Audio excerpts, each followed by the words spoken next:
Hello friends, स्वागत आहे तुमचं मेगाबिट एज्युकेशनच्या युट्यूब चॅनलवर. तर सेशनला सुरुवात करूया. आज घेऊया 25 जुलैच्या इम्पॉर्टंट न्यूज आणि त्यातली आपली फर्स्ट न्यूज आहे. सो याआधी तुम्ही या सेशन बघण्याआधी एक बजेटचा सेशन पण अपलोड केलेला आहे. तो बजेटचा सेशन तुम्ही बघू शकता.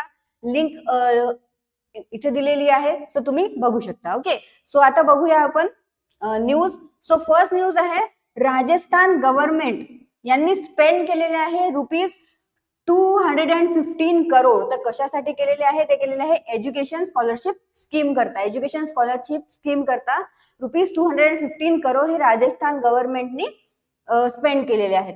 ओके, बघूया. राजस्थान गव्हर्नमेंट प्लॅन आहे की स्पेंड करायचा 215 करोड करंट फायनान्शियल इयर मध्ये ऑन स्कॉलरशिप स्कीम ज्यांनी हेल्प होईल, जे मेरिटियस स्टुडंट्स आहे. ओके, ज्यांना स्टडी करायची आहे टॉपच्या फॉरेन आणि इंडियन युनिव्हर्सिटीज मध्ये, तर त्याकरता ही जी स्कॉलरशिप स्कीम आहे ती अलोकेट करण्यात येणार आहे त्या स्टुडंट्सला.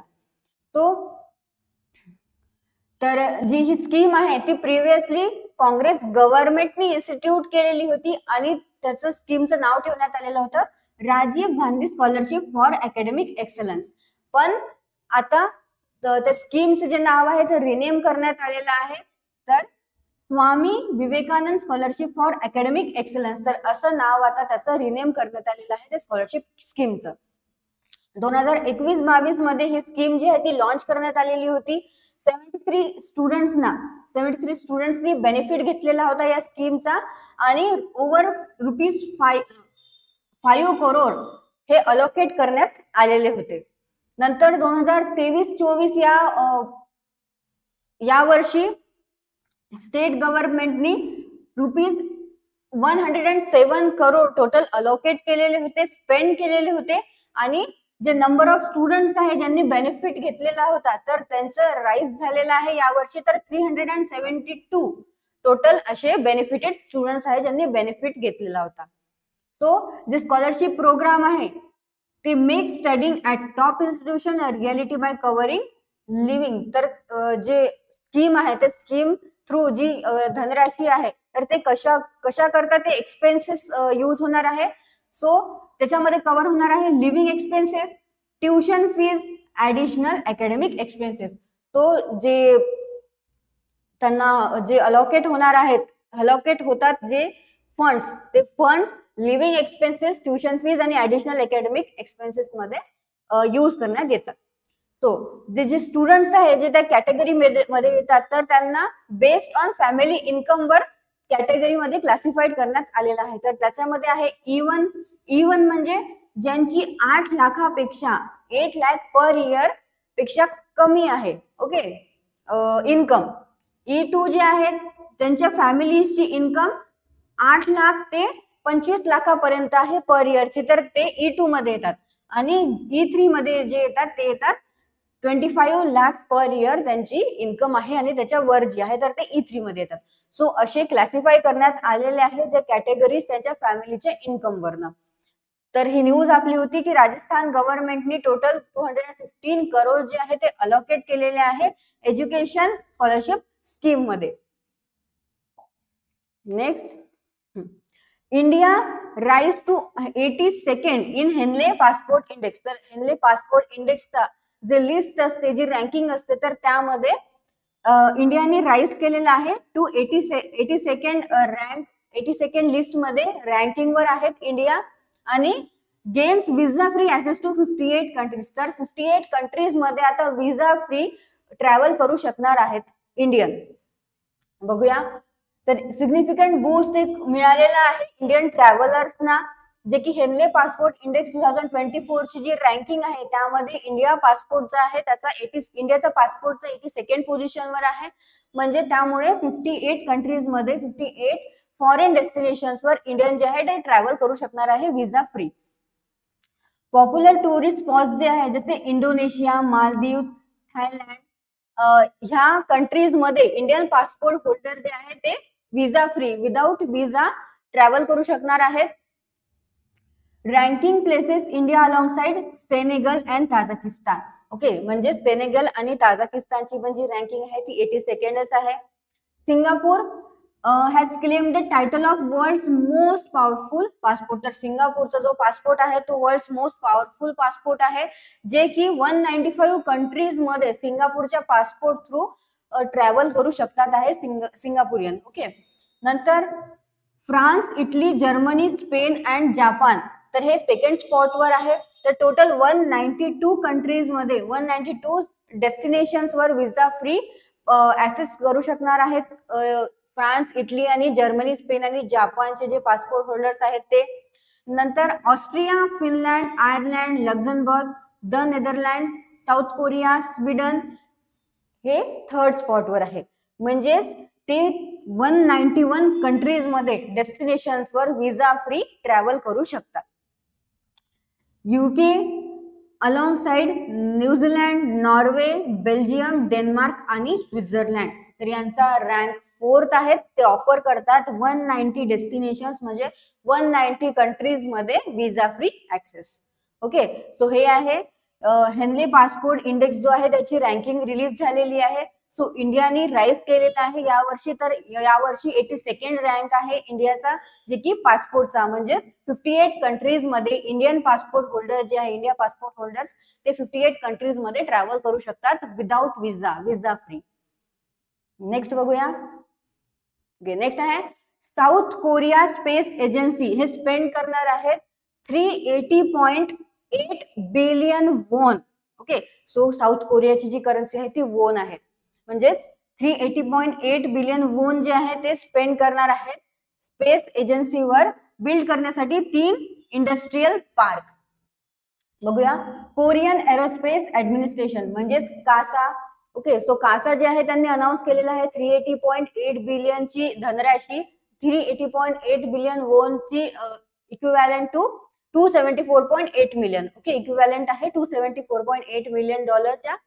तर ते फॉर नेक्स्ट 7 इयर्स करता आणि ते बिल्ड करणार आहे त्या धनराशीवरनं 3 इंडस्ट्रियल पार्क. ओके, आणि ते 3 इंडस्ट्रियल पार्क जे आहे ते स्पेस इंडस्ट्री करता ते बिल्ड करणार आहेत. तर अकॉर्डिंग टू कासा तर बजेट जे स्पेंड होणार आहे ते बिल्ड करणार आहेत industrial complex for space vehicle. जे स्पेस व्हेकल आहे त्याकरता बिल्ड करणार आहेत इंडस्ट्रियल कॉम्प्लेक्स जे 3 आहेत. ओके, तीन ते करणार आहेत इंडस्ट्रियल पार्क. तर त्यातले जे 2 आहेत तर 2 हे पार्क जे आहे ते बिल्ड करण्यात येणार आहे डेव्हलपमेंट करण्याकरता सिव्हिलियन सॅटेलाइट आणि training of professionals for space industry. South कोरियाचा उद्देश आहे की एक होम ग्रोन स्पेसक्राफ्ट जो आहे तो 2032 पर्यंत त्यांना मूनवर लँड करायचा आहे आणि 2045 म्हणजे 2045 पर्यंत त्यांना मार्सवर एक होम ग्रोन स्पेसक्राफ्ट जो आहे तो लँड करायचा आहे. मार्सवर करायचा आहे 2045 मध्ये आणि मूनवर करायचा आहे 2032 मध्ये. सो कासा बद्दल बघूया. फॉर्मेशन झालेला आहे 27 मे 2024. टाईप जो आहे तो गव्हर्नमेंट ऑर्गनायझेशन आहे. हेडक्वार्टर आहे सेचॉन साऊथ कोरियामध्ये आणि प्रेसिडेंट आहे योन योंगबिंग. ओके, योन योंगबिंग हे प्रेसिडेंट आहेत कासाचे. नेक्स्ट बघूया. ओके, नेक्स्ट न्यूज आहे टेनिस मध्ये जे अँडी मुरी आहे तर त्यांनी त्यांचं कन्फर्म केलेलं आहे रिटायरमेंट. पण ते रिटायरमेंट कधी घेणार आहे, जे पॅरिस ऑलिम्पिक आहे तर पॅरिस ऑलिम्पिकच्या नंतर ते त्यांनी रिटायरमेंट जे आहे ते घेणार आहेत. अँडी मुरे ज्यांनी कन्फर्म केलेलं आहे त्यांचं रिटायरमेंट पॅरिस ऑलिम्पिक नंतर. तर 37 इयर्स ओल्ड आहेत ते आणि 2 टाइम ऑलिम्पिक चॅम्पियन सुद्धा आहेत. ते प्ले करणार आहे, प्लॅनिंग आहे त्यांचा प्ले करण्याचा सिंगल आणि double at his 5th game. 5th game मध्ये त्यांना सिंगल आणि डबल मध्ये प्ले करण्याचा त्यांचा प्लॅन आहे. ही हॅज वॉन 46 टायटल्स त्यांनी जिंकलेले आहे ऑल बँक अराउंड. आणि किती प्राइज मनी त्यांनी जिंकलेली आहे टोटल $65 मिलियन. ओके, तर ब्रिटिश स्टार सक्सेस केम. त्यांचा सक्सेस जो आहे तो कधी आलेला आहे, जेव्हा फेडरर आणि जोकोविच, राफेल नडाल यांनी डॉमिनेटेड बाय फेडरर, जोकोविच आणि राफेल नडालचे डॉमिनेटेड बाय जेव्हा झालेले तेव्हा त्यांचं जे सक्सेस आहे ते सक्सेस आलेला. सो फेडरर यांनी वोन केलेले आहे 20 मेजर्स त्यांच्या रिटायरमेंट 2022 मध्ये ते रिटायर झाले होते. त्याच्या आधी त्यांनी 20 मेजर्स जे आहे ते जिंकलेले आहे. नडाल यांनी 22 टाइम्स ग्रँड स्लॅम जिंकलेला आहे आणि 38 इयर्स ओल्ड आहेत ते. त्यांनी प्ले केलेले आहे 6 tournaments all year as he battle injury. Okay. जोकोविच जे की 37 इयर्स ओल्ड आहे, त्यांनी होल्ड केलेले आहे 24 मेजर्स आणि नंतर डिपोज ॲज ऑस्ट्रेलियन ओपन आणि रोनाल्ड गॅरोस चॅम्पियन 2024 मध्ये.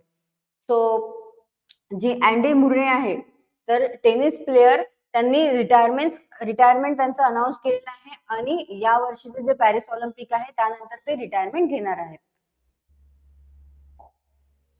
नेक्स्ट, विभूती भूषण नायक यांना इलेक्ट करण्यात आलेला आहे as a new president of ICMAI. ICMAI चे न्यू प्रेसिडेंट म्हणून त्यांना अपॉइंट करण्यात आलेला आहे, इलेक्ट करण्यात आलेला आहे. तर त्यांना अनएनिमसली एकमताने त्यांना ऍज अ प्रेसिडेंट म्हणून इलेक्ट केलेला आहे.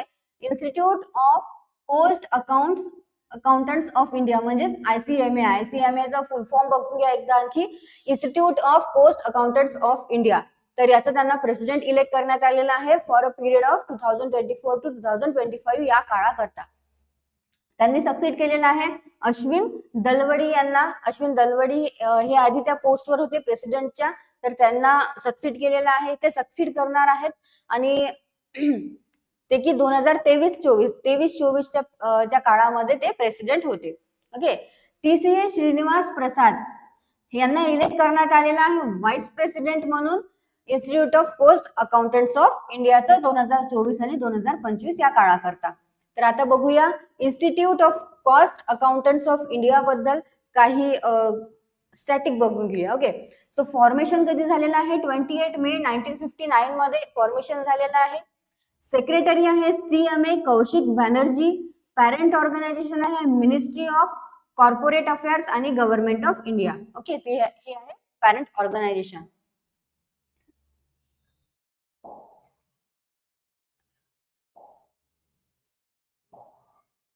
नेक्स्ट, KVS मनियान यांना अपॉइंट करण्यात आलेला आहे MD अँड CEO म्हणून फेडरल बँकचे. तर जे RBI आहे रिझर्व्ह बँक ऑफ इंडिया यांनी अप्रुव्हल दिलेलं आहे अपॉइंटमेंटचं कृष्णन वेंकट सुब्रमण्यम यांचं as a managing director and CEO म्हणून फेडरल बँकचं. सो अपॉइंटमेंट ही आलेली आहे अंडर सेक्शन 35B जे की बँकिंग रेग्युलेशन ऍक्ट आहे 2013. तर याच्या अंडर मध्ये येते ही अपॉइंटमेंट आणि 3 वर्षाकरता for a period of 3 year करता त्यांचं जे टेन्युअर आहे ते राहणार आहे आणि त्यांचं जे इफेक्ट जी अपॉइंटमेंट आहे ती इफेक्ट मध्ये येणार आहे 23 सप्टेंबर 2024. म्हणजे 23 सप्टेंबर 2024 पासून ते ऍज अ CEO आणि MD म्हणून वर्क करणार आहेत फेडरल बँक मध्ये आणि तिथून पासून त्यांचं 3 इयर ते टेन्युअर राहणार आहे. कृष्णन वेंकट सुब्रमण्यम हे जॉईंट मॅनेजिंग डायरेक्टर होते कोटक महिंद्रा बँक लिमिटेडचे 30 एप्रिल 2024 पर्यंत आणि त्यांनी स्पिअरहीड केलेलं होतं corporate banking, commercial banking, private banking आणि ऍसेट रिकन्स्ट्रक्शन बिझनेसेस. ओके. तर या असाइनमेंट्स ज्या आहे या असाइनमेंट्सला पकडून आणखी त्यांनी हेड केलेलं आहे कंझ्युमर बँकला with a bank and was instrumental in early period of setting up consumer bank for 2003 to 2014. Okay. So Krishnan Venkat Subramaniam यांना अपॉइंट करण्यात आलेला आहे ऍज अ MD आणि CEO म्हणून फेडरल बँकचं आणि RBI ने हे अप्रुव्हल दिलेलं आहे अपॉइंटमेंटला. फेडरल बँक बद्दल बघून घेऊया तर फाउंडेड कधी झालेली आहे 23 एप्रिल 1931 मध्ये फाउंड झालेली आहे. फाउंडर आहे KP हॉर्मिस. हेडक्वार्टर आहे केरला इथे. MD आणि CEO आहे श्याम श्रीनिवास. ओके. श्याम श्रीनिवास तर हे MD आणि CEO होते. तर आता MD आणि CEO राहणार आहेत कृष्ण वेंकट सुब्रमण्यम. हे आधी होते. ओके. हे प्रिव्हियसचे आहे. ओके. सो क्वेश्चन्स बघून घेऊया आपण न्यूज वरच्या. सो फर्स्ट क्वेश्चन आहे विच स्टेट गव्हर्नमेंट, कोणत्या स्टेट गव्हर्नमेंटनी प्लॅन केलेला आहे स्पेंड करण्याचा ₹215 करोड फायनान्शियल इयर 25 करता एज्युकेशनल स्कॉलरशिप स्कीम वर. तर राजस्थान गव्हर्नमेंटनी स्पेंड केलेले आहे ₹215 crore. Next, what is India's rank? इंडियाचा रँक किती आहे? हेनले पासपोर्ट इंडेक्स जो आहे 2024चा, त्यामध्ये ज्यांनी अलाउ करेल सिटीजन्सला, इंडियन सिटीजन्सला 58 फॉरेन डेस्टिनेशन, 58 फॉरेन कंट्रीज मध्ये विजा फ्री ट्रॅव्हल करण्याकरता. तर 82nd रँक आहे इंडियाचा हेनले पासपोर्ट इंडेक्स 2024च्या रँकिंग मध्ये. Next, name the newly form Korean space and aeronautic agency. Naveen form झालेली कोरियन स्पेस आणि एरोनॉटिकल एजन्सी जी आहे, विच त्यांनी अनाउन्स केलेला आहे स्पेंड 380.8 बिलियन वॉन बिल्ड करण्याकरता 3 इंडस्ट्रियल पार्क्स, जे की राहणार आहे स्पेस इंडस्ट्री करता. तर ती आहे कोरियन एरोस्पेस ऍडमिनिस्ट्रेशन म्हणजेच कासा.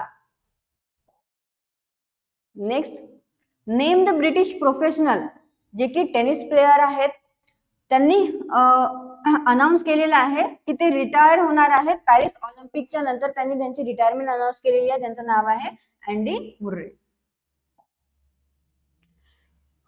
कोणाला इलेक्ट करण्यात आलेलं आहे एकमताने as a president, Naveen president म्हणून institute of cost accountants of India साठी फॉर 2024-25 करता. तर त्यांचं नाव आहे विभूती भूषण नायक. नेक्स्ट, कोणाला अपॉइंट करण्यात आलेला आहे नवीन MD अँड CEO म्हणून फेडरल बँकचं, आणि या अपॉइंटमेंटला RBIने अप्रुव्हल दिलेलं आहे. तर त्यांचं नाव आहे कृष्णन वेंकट सुब्रमण्यन. ओके, सो तुम्हाला सेशन आवडलं असेल तर सेशनला लाईक करा, चॅनलला सबस्क्राईब करा आणि शेअर करत चला तुमच्या फ्रेंड्स सोबत. सोबतच तुम्हाला आजच्या न्यूजचे PDF हवे असेल तर त्याची लिंक डिस्क्रिप्शन बॉक्स मध्ये दिलेली आहे. टेलिग्राम आणि इंस्टाग्रामला सुद्धा तुम्ही जॉईन करा, लिंक ही डिस्क्रिप्शन बॉक्स मध्ये दिलेली आहे. थँक्यू.